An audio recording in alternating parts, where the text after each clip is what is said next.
Fueron célebres, atractivas, y aparentaban poseerlo todo hasta que el crimen organizado irrumpió en sus vidas. Modelos, soberanas, intérpretes y conductoras colombianas quedaron envueltas entre capos, pistoleros, vínculos peligrosos y represalias. Algunas optaron por el compañero equivocado, otras simplemente estuvieron en el sitio inapropiado. Estas son 10 figuras colombianas cuyas historias concluyeron en desgracia. Wendy Chavarriaga Gil. A finales de los años 80, Medellín era una urbe donde el lujo y la muerte podían compartir la misma mesa. En ese mundo emergió Wendy Chavarriaga Gil, una modelo escultural, distinguida y cautivadora que terminó atrayendo la mirada de Pablo Escobar. El capo quedó prendado de ella, y Wendy se sumergió en una existencia que parecía carecer de fronteras. Aeronaves privadas, automóviles de lujo, alhajas, indumentaria de alta costura y desplazamientos por el globo. Pero tras aquella opulencia existía una norma que ninguna de sus acompañantes podía transgredir: no quedar encinta. Wendy quebrantó precisamente esa norma. Según las versiones que envuelven su historia, habría quedado embarazada deliberadamente, quizá creyendo que un hijo podía garantizar su porvenir. Cuando Escobar lo supo, ordenó resolver la situación sin escándalo. Wendy fue conducida a la hacienda Nápoles bajo la promesa de recibir asistencia médica, pero al despertar descubrió que la gestación había sido interrumpida. Después recibió otro revés. Escobar le comunicó que todo entre ellos había concluido. Meses más tarde, Wendy conoció en una discoteca de Medellín a John Jairo Velázquez Vázquez, alias Popeli, uno de los hombres más cercanos a Escobar. Bebieron, bailaron, y la atracción fue instantánea. Popeli se enamoró de ella aún sabiendo que estaba adentrándose en terreno vedado. Mantuvieron la relación en secreto hasta que él mismo decidió confesársela a su jefe. Pero Escobar ya desconfiaba de Wendy y ordenó intervenir su teléfono. Entonces apareció el detalle que convertiría aquel romance en una condena. Según el relato, las grabaciones evidenciaban que Wendy conversaba con un miembro del bloque de búsqueda, la unidad especial encargada de perseguir a Escobar. Para el capo no había dudas. La mujer que alguna vez había compartido su lecho, ahora podía estar cooperando con sus adversarios. En su mundo aquello tenía un solo nombre: traición. Popeye quedó atrapado entre la mujer que amaba y el hombre al que obedecía. Sabía perfectamente lo que Escobar esperaba de él, y comprendió que aquella historia no tendría un final feliz. Así concluyó la vida de Wendy Chavarriaga Gil después de transitar del lujo del capo a convertirse en una mujer señalada por sus sospechas. Primero cautivó a Pablo Escobar, después quebrantó su regla más peligrosa, luego enamoró a uno de sus hombres de confianza, y finalmente fue considerada una traidora. En el Medellín de aquellos años, acercarse a Escobar podía regalar una vida de opulencia. Perder su confianza podía costarlo todo. Diana Alejandra Rincón. Diana Alejandra Rincón. Bolaños tenía apenas 22 años, y empezaba a abrirse camino en el mundo del modelaje de Cali. Era conocida por su hermosura, su ternura y su soltura ante las cámaras.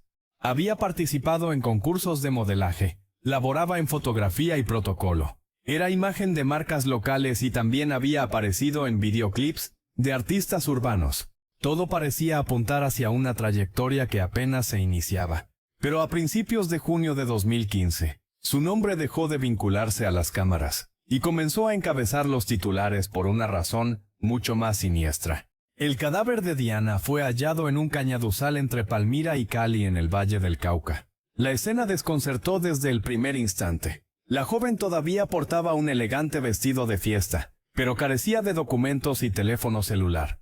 Había recibido impactos de bala en el rostro a corta distancia, y los investigadores consideraron que podía haber sido ultimada en otro lugar antes de que su cuerpo fuera abandonado entre los cultivos. Horas antes era una joven modelo con planes y proyectos. Ahora la policía intentaba reconstruir sus últimas horas. El caso estremeció a quienes la conocían. Sus colegas la describían como una muchacha disciplinada, amable y entregada a su trabajo. El CTI y la policía del Valle formaron un grupo especial para indagar el crimen, pero las pistas eran escasas. Entonces comenzó a tomar fuerza una línea mucho más inquietante: su pasado sentimental. Según el testimonio de sus padres recogido en el relato, Diana había terminado meses antes una relación con un hombre que presuntamente tenía problemas pendientes con la justicia y vínculos con estructuras criminales. Los investigadores no descartaron que aquella relación, o precisamente la determinación de terminarla, pudiera estar conectada con su deceso. Sin embargo, no existía todavía una respuesta definitiva capaz de explicar quién había ordenado el crimen ni por qué. Aquella noche, Diana salió de casa ataviada para una fiesta sin imaginar que sería la última vez que su familia la vería con vida. Menos de 6 horas después, trabajadores de una finca cañera hallaron su cuerpo. Tenía solo 22 años. Su historia quedó como uno de los episodios más inquietantes del modelaje colombiano. Una joven que buscaba un lugar ante las cámaras terminó convertida en protagonista de un crimen rodeado de interrogantes, conjeturas y hermetismos. Liliana Lozano. Liliana Andrea Lozano Garzón parecía poseer todo para edificar una vida ante las cámaras. Nacida el 28 de septiembre de 1978 en el Paujil, Caquetá, desde muy joven, destacó por su hermosura y simpatía. Su gran oportunidad llegó cuando fue coronada Reina Nacional del Bambuco, un título que le franqueó las puertas del espectáculo colombiano. Después llegaron el modelaje, la televisión y la actuación. Liliana comenzó a participar en reconocidas producciones nacionales, y el público la recordaba como una mujer elegante, alegre y profesional. Su carrera avanzaba, pero lejos de los estudios de grabación estaba iniciándose una historia que terminaría de la peor manera. Liliana sostenía una relación sentimental con Fabio Vargas, hermano del narcotraficante Leonidas Vargas. Según el relato, ella no participaba en aquellas actividades criminales. Pero esa relación la aproximó inevitablemente a un ambiente señalado por viejas rivalidades, adversarios y cuentas pendientes, mientras ante las cámaras continuaba siendo la actriz y exreina admirada por el público en su vida privada. Se hallaba cada vez más cerca de un mundo donde cualquier conflicto podía resolverse con sangre. El 10 de enero de 2009, Liliana viajó al municipio de Pradera, en el Valle del Cauca, para pasar unos días junto a Fabio. Parecía simplemente otro fin de semana en pareja. Nadie podía imaginar que sería el último. Días después, ambos fueron hallados sin vida dentro de un vehículo, en una zona rural. La noticia golpeó con fuerza al mundo del espectáculo colombiano. Una mujer conocida por los reinados y la televisión emergía ahora en el centro de un crimen rodeado de incógnitas. Las primeras versiones mencionadas en el relato apuntaron hacia un posible ajuste de cuentas relacionado con antiguas disputas del narcotráfico. Otras hablaron de venganza. Liliana tenía apenas 30 años y una carrera que todavía prometía mucho más. No era presentada como integrante de aquellas organizaciones, pero terminó abonando el precio de hallarse demasiado cerca de un universo donde los conflictos rara vez quedan sepultados. Así concluyó la historia de Liliana Lozano, la reina del Caquetá, que conquistó las cámaras y parecía destinada a seguir ascendiendo en la televisión. Su vida había comenzado entre coronas, aplausos y sueños, pero terminó dentro de un automóvil en una zona rural del Valle del Cauca, junto al hombre cuya familia la había aproximado a un mundo mucho más peligroso. Una historia donde el fulgor de la fama y la sombra del narcotráfico terminaron cruzándose con consecuencias irreversibles. Deja un amén en los comentarios si su partida te entristeció. Brenda Ríos Franco. Brenda Ríos Franco tenía 29 años. Era modelo, madre de 2 niñas y había edificado una nueva vida lejos de Colombia. Después de varios años residiendo en Costa Rica, buscaba sosiego y nuevas oportunidades para su familia. En julio de 2000 se retornó temporalmente a Cali para resolver algunos trámites personales. Quería renovar su pasaporte y el de sus hijas, porque planeaba mudarse próximamente a Estados Unidos. El viaje debía durar apenas un mes, pero Brenda nunca volvería a salir de Colombia. La noche del 14 de julio de 2015, Brenda se encontraba en el sur de Cali, acompañada por sus 2 hijas de apenas 6 y 4 años. Entonces emergieron 2 hombres en una motocicleta. Según el relato, se aproximaron velozmente y sin darle oportunidad de reaccionar, abrieron fuego. Brenda cayó mortalmente herida, mientras los atacantes se esfumaban en cuestión de segundos. Lo más estremecedor era quienes habían presenciado el ataque, sus propias hijas. Acababan de observar cómo asesinaban a su madre ante ellas. La pregunta surgió inmediatamente: ¿Quién quería muerta a una modelo que había regresado al país únicamente para solucionar unos documentos? Con el avance de la investigación emergió una hipótesis inquietante. Brenda había sostenido anteriormente una relación sentimental con un hombre que, según las investigaciones citadas en el relato, tenía presuntos vínculos con redes de narcotráfico. Ella había decidido poner fin a aquella relación y comenzar una nueva vida junto a un ciudadano costarricense. Las primeras hipótesis plantearon que esa determinación podía estar tras el ataque, y que el crimen podía tener un componente de venganza sentimental. El asesinato conmocionó a Cali y al mundo del modelaje colombiano. Brenda no pereció en una guerra entre organizaciones, ni en medio de una reunión clandestina. Fue atacada mientras estaba con sus dos pequeñas precisamente cuando intentaba preparar el siguiente capítulo de su existencia. Había regresado a Colombia pensando en pasaportes, viajes y un futuro diferente, pero terminó encontrándose con un pasado que, según una de las hipótesis del caso, podía no estar dispuesto a dejarla marchar. Brenda Ríos Franco fue despedida entre flores blancas y lágrimas. Detrás quedó la imagen de una madre joven que buscaba empezar de nuevo y de dos niñas obligadas a presenciar una escena imposible de olvidar. Su historia terminó convirtiéndose en otra de las tragedias donde hermosura, relaciones peligrosas y presuntos vínculos con el narcotráfico se cruzaron de la forma más brutal. Brenda regresó a Colombia para preparar una nueva vida, pero aquel viaje terminó siendo el último. Ivonne Maritza Gómez Valdés. Ivonne Maritza Gómez Valdés tenía apenas 28 años y era uno de los rostros que acompañaban las mañanas de Cali, modelo empresaria y presentadora del magazine. Amaneciendo recargado de Telepacífico, parecía estar entrando en uno de los mejores momentos de su carrera. Las cámaras, el modelaje y su pequeño negocio de joyas formaban parte de una vida llena de proyectos, pero tras aquella sonrisa televisiva, había una sombra ineludible. Apenas un mes antes, su esposo había sido asesinado a tiros. La mañana del 6 de abril de 2010, Ivonne terminó su rutina habitual en un gimnasio del norte de Cali. Salió del lugar y caminó hacia su vehículo sin imaginar que alguien la estaba aguardando. Según el relato, dos hombres se aproximaron en una motocicleta de alto cilindraje y sin darle tiempo para reaccionar uno de ellos, disparó 4 veces a quemarropa. Todo ocurrió en segundos. Sus compañeros corrieron para auxiliarla, y la joven fue trasladada de urgencia a la clínica Valle de Lili, pero los médicos solo pudieron confirmar su deceso. El crimen resultó todavía más inquietante por lo sucedido semanas antes. El esposo de Ivonne había sido acribillado dentro de su camioneta en el centro de Cali por 4 hombres. Según la investigación mencionada en el relato, aquel asesinato habría estado relacionado con un posible ajuste de cuentas vinculado a negocios personales y narcotráfico. Cuando Ivonne fue ejecutada de una manera igualmente directa, apenas un mes después, surgió una pregunta inevitable.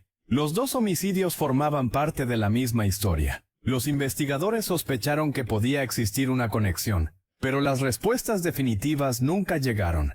Ivonne no solo trabajaba en televisión, también era modelo, y compartía un negocio de joyas con una amiga. Semanas antes de morir había hablado con entusiasmo sobre su primera experiencia como presentadora. Nadie podía imaginar que serían algunas de sus últimas palabras públicas. Así concluyó la vida de Ivonne Maritza Gómez Valdés. Primero asesinaron a su esposo, y apenas unas semanas después los disparos fueron contra ella. Tenía 28 años, una carrera televisiva, que apenas comenzaba y muchos planes por delante. Pero el misterio quedó abierto. 2 homicidios, 2 ataques calculados y una posible conexión con un mundo criminal que nunca terminó de esclarecerse por completo. Carolina Arango Geraldino. Carolina Arango Geraldino tenía apenas 22 años y una carrera que comenzaba a tomar fuerza en Medellín. Nacida el 8 de octubre de 1990 en Barranquilla, se había trasladado desde muy joven a la capital antioqueña, donde empezó a trabajar como modelo en desfiles de ropa interior y campañas locales. Quienes la conocían hablaban de una joven alegre, extrovertida y llena de proyectos. Carolina soñaba con abrir su propio negocio y seguir creciendo en el mundo del espectáculo. Pero la última noche de 2 entró a una fiesta que terminaría convertida en una escena de horror el 31 de diciembre, mientras Colombia se preparaba para recibir el Año Nuevo. Carolina asistió junto a otras personas a una celebración privada en una finca del sector de Alto de las Palmas en Envigado. Todo parecía una reunión de fin de año, pero durante la madrugada ocurrió una masacre. 9 personas fueron asesinadas, entre ellas Carolina y su amiga Daniela Wilches Arango, una estudiante universitaria de 24 años. Lo que debía terminar con música, celebración y abrazos de Año Nuevo, terminó entre disparos y cadáveres. Las investigaciones posteriores revelaron un detalle mucho más inquietante. Según el relato entre los asistentes, se encontraban integrantes de la estructura criminal conocida como la Oficina de Envigado, incluido Jorge Mario Pérez Marín, alias Morro, antiguo miembro del bloque Héroes de Granada. Las autoridades manejaron la versión de que aquella finca habría sido escenario de una reunión para definir posiciones de poder dentro de la organización, y que una violenta disputa interna terminó desatando la matanza. Uno de los detalles más escalofriantes fue la forma en que encontraron a algunas de las mujeres. De acuerdo con los reportes mencionados en la historia, habrían sido cubiertas con una sábana antes de recibir los disparos. Aunque algunos medios relacionaron sentimentalmente a Carolina con alias Morro, las autoridades desmintieron que ella y las otras jóvenes estuvieran directamente vinculadas con actividades criminales. Carolina podía haber estado cerca de hombres peligrosos, pero eso no significaba que formara parte de su guerra. El 2 de enero de 2013, familiares, amigos y compañeros del modelaje despidieron a Carolina en el cementerio Campos de Paz. Tenía apenas 22 años. Había llegado a aquella finca para celebrar el comienzo de un nuevo año, pero terminó atrapada en una presunta lucha por el poder de una organización criminal. Su historia dejó una imagen difícil de olvidar. Una joven modelo entró a una fiesta de Año Nuevo buscando diversión y terminó en medio de una masacre de 9 personas. Diana Turba. Diana Turbay no era una periodista cualquiera. Era una de las figuras más reconocidas de la televisión colombiana. Y además hija del expresidente Julio César Turbay Ayala. Tenía apellido, influencia y acceso a los círculos más poderosos del país. Pero en 1990, precisamente su pasión por conseguir una gran historia fue utilizada para conducirla directamente hacia una trampa preparada por el mundo de Pablo Escobar. El 30 de agosto de 1990, Diana salió de Bogotá acompañada por un equipo de periodistas y camarógrafos. Creía que estaba viajando para conseguir una entrevista con Manuel Pérez, comandante del ELN, dentro de su interés periodístico por los procesos de paz. Todo parecía una misión arriesgada, pero extraordinaria. Sin embargo, después de avanzar hacia un lugar desconocido, llegó la revelación que cambió por completo la historia. No iban a realizar ninguna entrevista, habían sido secuestrados. Detrás de la operación estaban los extraditables, la organización vinculada al cartel de Medellín y encabezada por Pablo Escobar. El engaño había sido cuidadosamente construido aprovechando el interés de Diana por establecer contacto con la guerrilla. Escobar estaba utilizando el secuestro de figuras conocidas como una poderosa herramienta de presión, mientras libraba su guerra contra la extradición y trataba de doblegar al gobierno colombiano. Diana acababa de convertirse en una pieza de enorme valor dentro de aquella batalla. Durante meses permaneció cautiva mientras Colombia seguía con atención el destino de los secuestrados. Ya no se trataba simplemente de una periodista buscando una exclusiva. Era la hija de un expresidente retenida por una estructura criminal en uno de los momentos más violentos de la historia reciente del país. Cada día que pasaba aumentaba la incertidumbre sobre si Diana regresaría con vida. El desenlace llegó en enero de 1991. Durante una operación policial destinada a localizar a los secuestrados, Diana resultó gravemente herida y murió posteriormente. Tenía 40 años. La periodista que había salido de Bogotá, pensando que iba detrás de una de las entrevistas más importantes de su carrera, nunca regresó a casa. Así concluyó la vida de Diana Turbay, una mujer que salió en busca de una noticia y terminó convertida en parte de la guerra que intentaba contar. Pablo Escobar quería utilizar figuras públicas para presionar al Estado, y Diana terminó atrapada en aquella estrategia. Lo más estremecedor es que todo comenzó con algo perfectamente normal. Para una periodista, una fuente, una entrevista y la promesa de una gran exclusiva. Pero detrás de aquella promesa, no había una noticia, había una trampa. Sigues aquí escuchando la historia de Diana Turbay. Deja el número 7 en los comentarios para hacernos saber que todavía estás aquí. Natalia Buitrago Moreno. Natalia Buitrago Moreno tenía 22 años. Era modelo esteticista y emprendedora y soñaba con crecer en el mundo de la belleza. En agosto de 2021 salió de Dos Quebradas rumbo a Cartagena para celebrar su cumpleaños. A su familia le contó que viajaría con unas amigas y días después dijo que iría a las Islas del Rosario. Parecía un viaje de celebración como cualquier otro, pero después de aquel último contacto, Natalia simplemente desapareció. Su teléfono dejó de responder y nadie volvió a verla regresar a casa. Con el paso de los días comenzaron las preguntas. Su madre Claribel Moreno viajó a Cartagena y recorrió calles y playas con una fotografía de su hija buscando cualquier pista. Más tarde surgieron versiones según las cuales Natalia no habría viajado únicamente con amigas, sino también con su pareja sentimental, un hombre considerablemente mayor que ella, con quien había mantenido una relación durante años. Las declaraciones sobre los últimos días de Natalia no siempre coincidieron, y su familia empezó a sospechar que detrás de aquella desaparición podía existir algo mucho más oscuro. Los años pasaron y Natalia continuó desaparecida. Las autoridades llegaron a contemplar hipótesis como un posible homicidio o trata de personas, pero ninguna fue demostrada públicamente como explicación definitiva. Su madre nunca dejó de buscarla. Denunció retrasos en la investigación, habló ante los medios y afirmó haber recibido amenazas mientras intentaba descubrir qué había ocurrido con su hija. Para Claribel, rendirse nunca fue una opción. Entonces, en mayo de 2026, la historia dio un giro todavía más estremecedor. Claribel Moreno fue encontrada asesinada a tiros en una zona rural de Jamundí. Durante más de 4 años había buscado respuestas sobre Natalia. Ahora ella también estaba muerta. Su abogada anunció posteriormente que abandonaría el caso por motivos de seguridad. Las autoridades todavía debían esclarecer quién asesinó a Claribel y por qué, por lo que no existe base para afirmar que su muerte y la desaparición de Natalia formen parte de una misma trama criminal. Hasta hoy Natalia Buitrago Moreno continúa oficialmente desaparecida. No existe una confirmación pública de que haya muerto ni una prueba concluyente que permita atribuir su desaparición a la mafia o al narcotráfico. Y quizá ese sea precisamente el elemento más inquietante de su historia. Una joven salió para celebrar su cumpleaños y nunca regresó. Su madre pasó años intentando descubrir la verdad y terminó asesinada antes de obtener una respuesta. 5 años después, la pregunta sigue abierta. ¿Qué ocurrió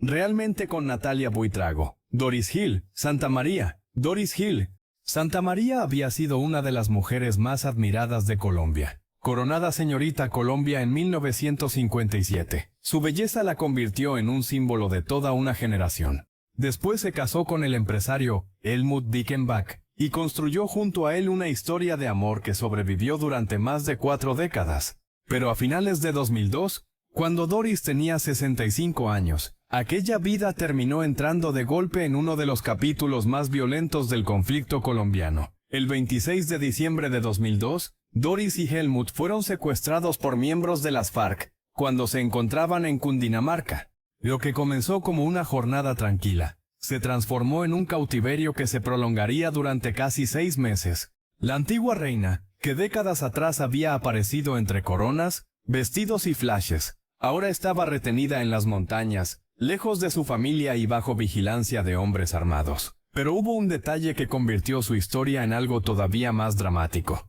Personas cercanas a la pareja señalaron posteriormente que los secuestradores habrían contemplado liberar a Doris. Sin embargo, ella decidió permanecer junto a Helmut. Después de más de 40 años de matrimonio, no quería abandonarlo precisamente cuando su vida corría mayor peligro. En junio de 2003, tropas del ejército avanzaron por la zona de La Palma, Cundinamarca, donde permanecían los secuestrados. Según la investigación conocida posteriormente, los guerrilleros advirtieron la presencia militar y abandonaron el campamento. Doris y Helmut no consiguieron salir de allí con vida.